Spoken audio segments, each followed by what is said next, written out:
I'm very pleased that the association invited me this morning here to speak not only on behalf of our group, the SMS group, but also to give the message from the steelmaking and from the companies who provide the plants for the steelmaking, like our group. Turning metals green is not a subject that we have invented yesterday. We are talking about, let's say, turning metals green since decades. Before I give you the insights of my papers, a few words on our company, who we are. SMS Group, a private-owned company, 151 years old, in the fourth generation. Our business is technology, engineering, know-how, the supply of the equipment, and also the customer care. Our group is happy that after the so-called V-shaped recovery after the pandemic that we faced, let's say, like others, engineering company and steel producers, a challenging year in 2020, that now, let's say, with the so-called after impact of the pandemic, because a lot of investment and also capex have been postponed. And so for this year and next year, our company and also the steelmaker, we are looking for a good revenues. We SMS Group, we are a full supplier from the iron, from the materials, raw materials, downstream, let's say, to the finished products in steel, aluminum, copper, and all non-ferrous. Here in Indonesia, we are proud to be a partner of the steel industry since the beginning of the 80s. And there have been, let's say, a lot up and down, but still Indonesia is a net importer of steel. You will be astonished to hear this. If you look on the statistic, yes, in Indonesia, we do have enough installed capacity, but more than 60% of this installed capacity is either overaged, absolute, and cannot produce, let's say, steel in the amount that is necessary by volume and by quality. And so Indonesia still in the 21st century is still an importer. There are a few projects on the horizon to install in the next 10 years approximately 12 million tons of additional steel in Indonesia. This is a good message. Our hope, and I trust that due to the upcoming environmental regulation of the Indonesian government, that this new upcoming project, which is necessary, becomes, let's say, a green design, not only, let's say, on paper, but also on reality. This is a question of the environmental and of the legislative and the administration of the government, of course. In this statistic here, on this slide, you can see where is the mega trend.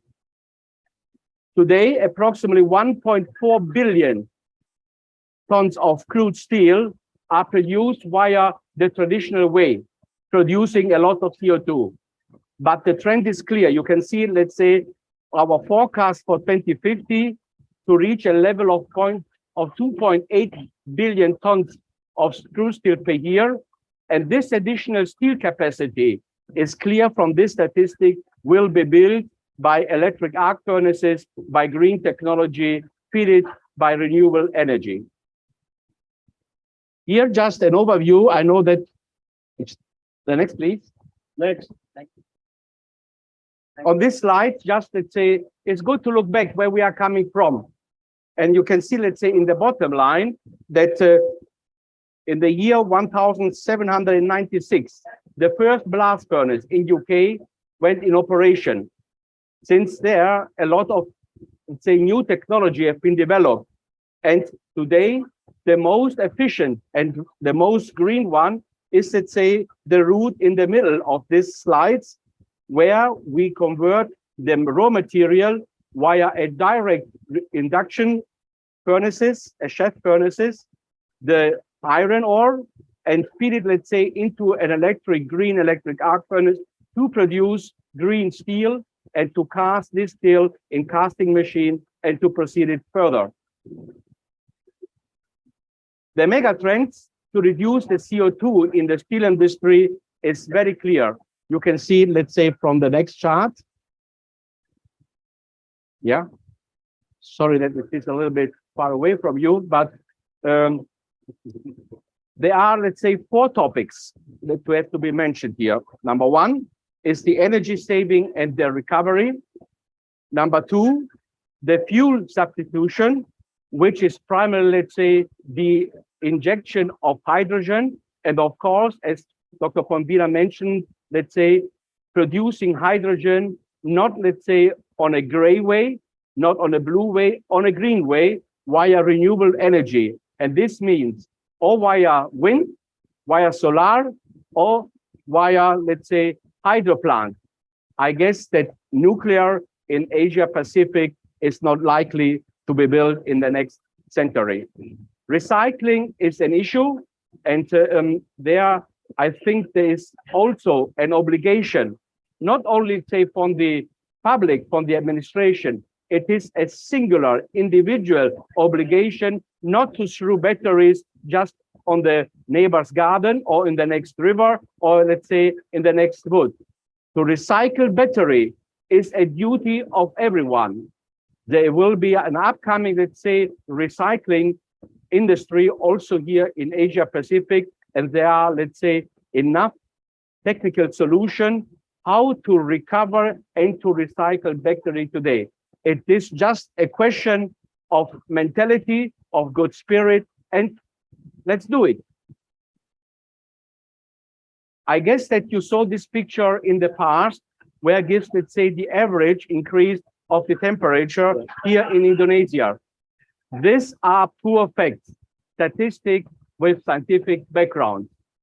The major question, I put it here in the bottom of the slides, and I gave it, let's say, the title, what happens, ladies and gentlemen, to the heavy emitters of CO2 once the effect of climate change are impacting wealth and health of the Indonesian nation? This is a big question. Here on these slides, you can see, in order that the steel industry can hold the promise to be carbon neutral, or by either 2040, by 2050, or like, let's say, the Chinese government has, let's say, recently also announced now by 2060. Whatever. It is, let's say, a very challenging, let's say, in front of the steel makers with a conventional route year by year to stop and to idle, let's say, between 35 to 37 million tons of liquid steel by CO2 production and to switch it to green technology.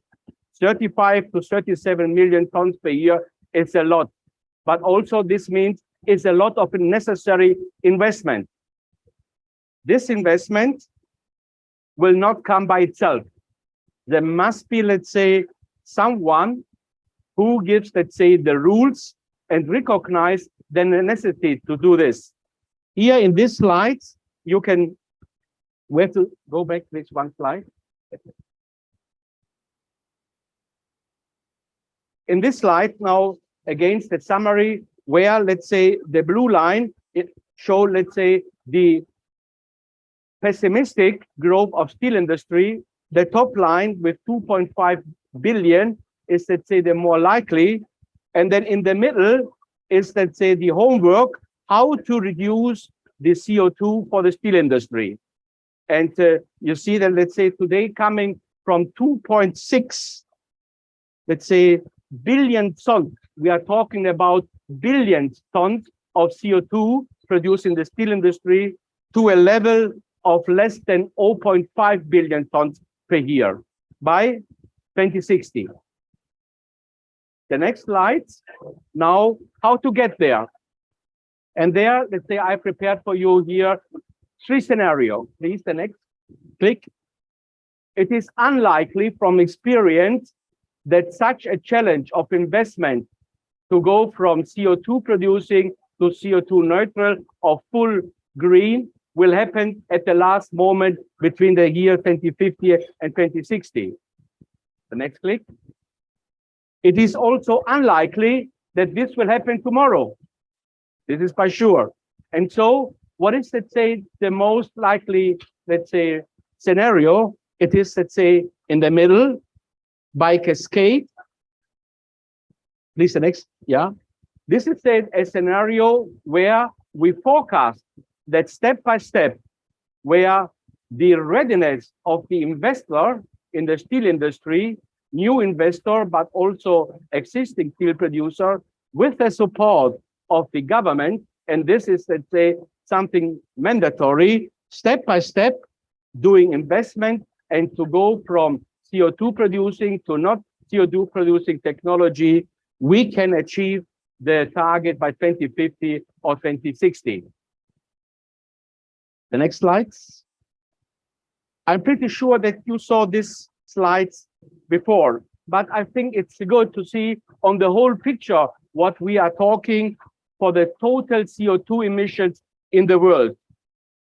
As of today, we are talking on all industry sectors on a global of approximately 50 gigatons CO2 producing year by year. There have been not a big improvement in the last 3 to 5 years.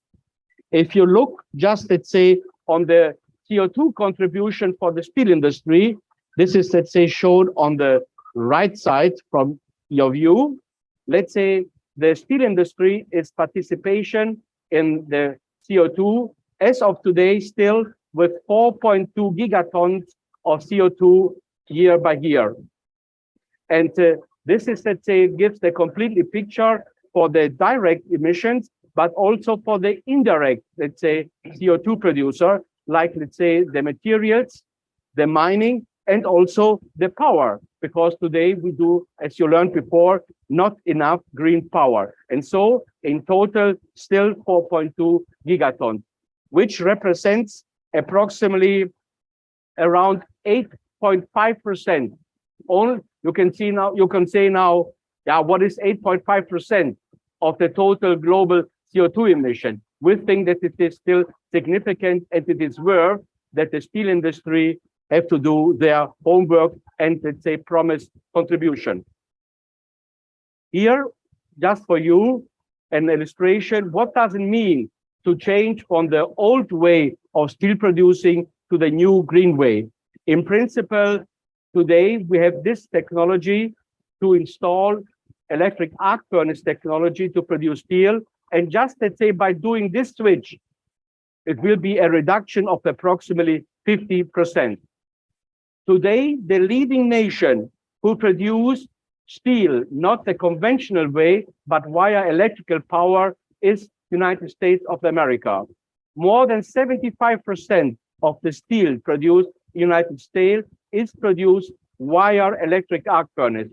And so now you understand why, let's say, the administration, the government, and the completely, let's say, political scenarios in the US, they are a little bit relaxed because they say, please, the rest of the world, you do first your homework, and then, let's say, you make the finger pointing on us.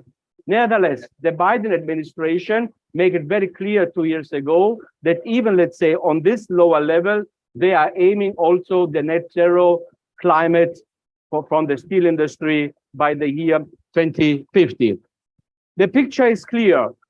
China, the People's Republic of China, with installed capacity of 1.2 billion tons of steel, today is in the steel industry the overall CO2 producer in the world. For all of you who are not metallurgists or engineers, what means carbon? You need, and we need to understand carbon in the past as a redundant, let's say, and an agent to make the iron from the material free. The iron ore contains a mixture of iron and oxygen, and so we need carbon to get, let's say, the iron free. And this is, say, now the problem, because with every tons of steel where we use carbon and coal, we produce CO2. What is the solution? As I mentioned before, the solution is via hydrogen, because hydrogen also, like the carbon, likes and loves oxygen very much. And so as an agent to substitute, let's say, the carbon with hydrogen. The solution sounds very clear and very pragmatic. The challenge is how to do it. And here now comes, let's say, the point that we do not have at this point of time enough hydrogen to feed, let's say, the existing facilities, but even, let's say, to feed hydrogen with for new facilities. And I do hope that in my little paper, in my speech here, I could explain to you why it is so important to switch from carbon to hydrogen. And I discussed it, let's say, with Dr. Pombi and also with our friends here in Indonesia, but overall, let's say, in Asia Pacific. They are the best preconditions to produce, let's say, green renewable energy, and also to produce on a competitive way also the necessary amount of megawatts of hydrogen for the near future. Now I like to close my speech with the message, and our group is very proud that approximately 3 weeks ago, we have signed with a startup company in Sweden a contract to establish and to supply the first worldwide green steelmaking facility on Earth. I will show you just the picture. Here we are. This plant is in a little village in north of Sweden, it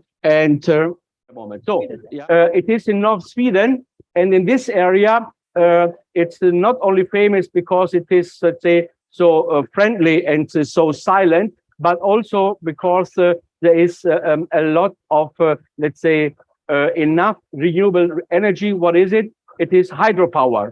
In the northern, let's say, there is enough hydropower to feed such, let's say, a modern steel plant.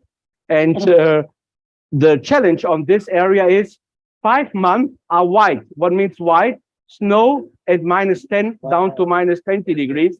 And 8 months, let's say, it's a little bit like springtime and not so hot like here today. And this is then the complete layout of this plant. So let's say from the renewable energy, then we will then produce hydrogen at site in approximately 850 megawatts that is necessary to operate this plant. From the hydrogen, then let's say to reduce the iron ore, and afterwards via a green electric making facility, hot rolling, cold rolling, and to produce steel products for the automotive industry. It is clear that this way to produce steel is a little bit, let's say, on the higher cost. But in Sweden, there was a survey to the citizens, and the question was easily, if you want to produce, let's say, green steel, my dear fellows, are you ready to pay for your new car approximately 1,500 euro more? The majority of the Sweden citizens say, yes, sir, we are ready. And with the commitment of the citizen, with the commitment of the, let's say, the automotive industry, and also of the investors, this project was now established. And in 2.5 years from now, let's say, we'll be more than happy to produce absolutely green steel, hydrogen-based in the northern Sweden. Thank you very much for your attention. Thank you. Thank you, Pino.